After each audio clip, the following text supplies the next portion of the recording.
Noong unang panahon, isang babaeng mangangalakal ang nakikipag-isang dibdib sa isang lalaki na mahilig maglakbay sa buong mundo.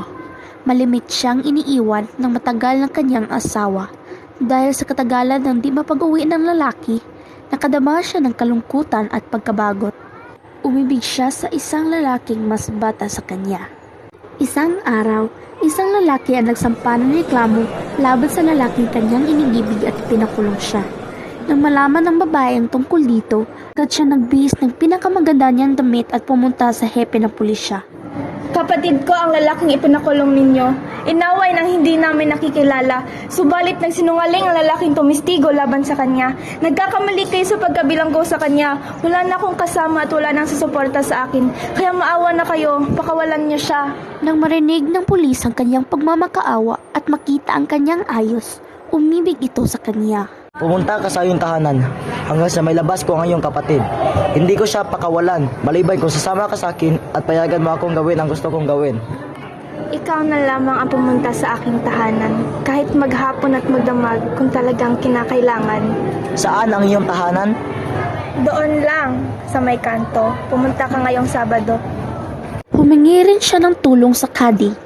Diyos ko, Kadi! Oo. Pag-aralan mo ang kaso ko at gigantimpalaan ka ng Diyos.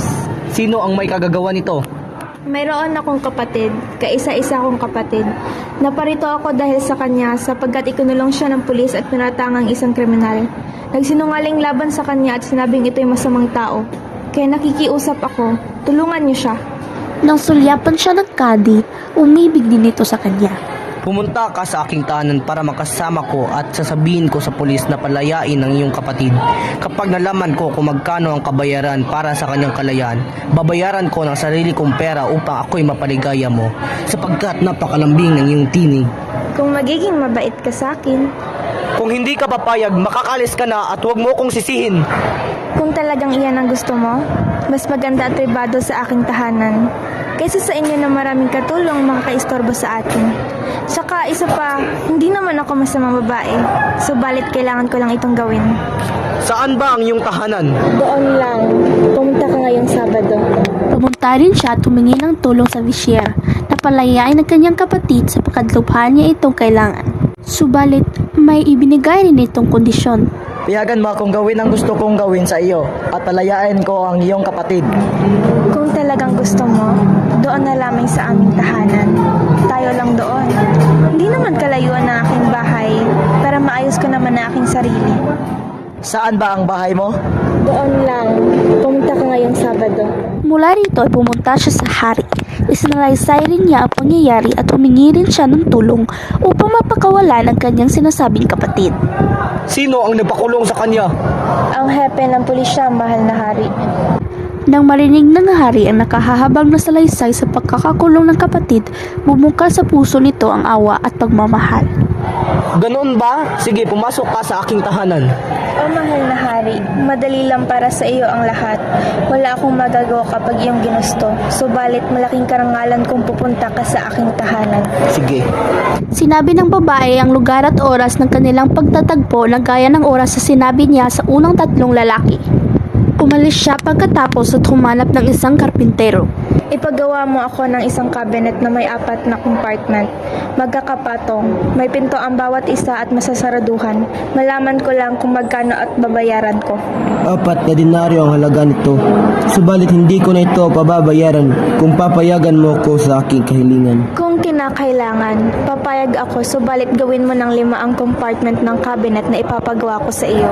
Mabuti. Sige, maupo ka na lamang at gagawin ko ngayon din ang iyong cabinet. Sige, dalhin mo ito sa aking sala bukas. Para sa aking kabayaran, pumunta ka ngayong Sabado. Pagkatapos ay kumuha ng 4 na damit ang babae na may iba-ibang kulay. Naghanda na rin siya ng makakain, karne, inumin, prutas, mga bulaklak at pabango. Dumating ang araw na ibinigay niya sa lahat ng hiningian niya ng tulong. Isinuot niya ang kanyang pinakamahal na damit. Naglagay ng mga adorno sa sarili, nagpabango at nilagyan ng mamahaling karpet at naghintay sa kahit sino ang maunang dumating. Si Kadi ang unang dumating. Nang makita niya ito, tumayo siya at humalik sa paanan ni Kadi.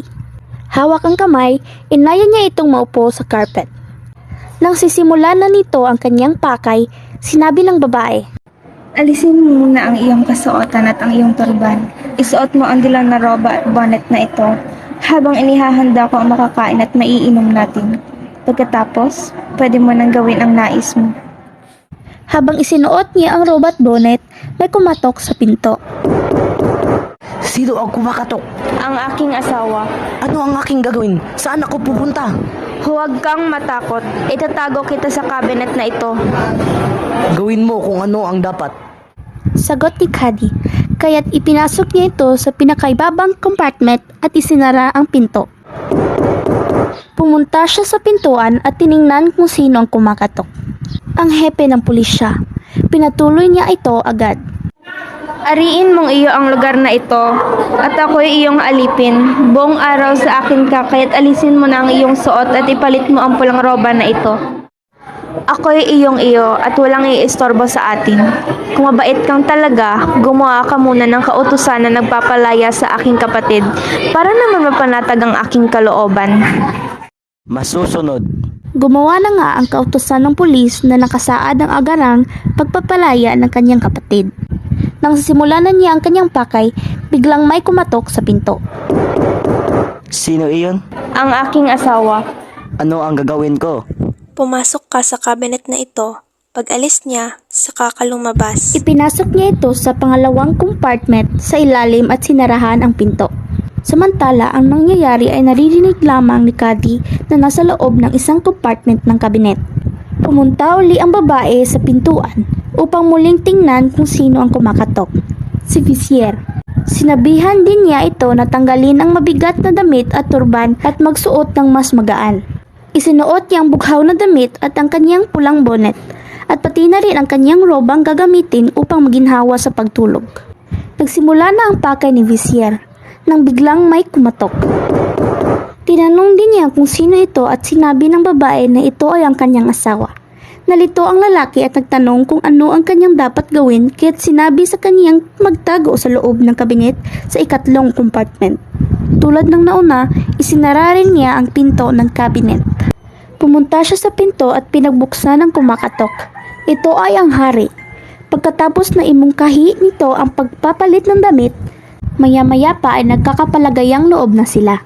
Sinimulang gawin ng hari ang kanyang ninanais. Nakiusap ang babae na tumigil muna at nangakong paligayahin niya ito sa silid pagkatapos ng kanyang sasabihin. Kahit ano ang iyong kahilingan. Alisin mo ang iyong roba at turban. Mahal ang kanyang damit. Nagkakahalaga ito ng 1,000 denaryo. Nang alisin niya ito, ipinalit ang roba na nakahahalaga ng 10 denaryo lamang. Ang lahat ng kanilang pinag-uusapan ay naririnig lamang ng 3 lalaking nakatago sa 3 compartment ng kabinet. Subalit hindi sila makapagsalita. Nang simulan ng hari ang kanyang nais sa babae, sinabi niya,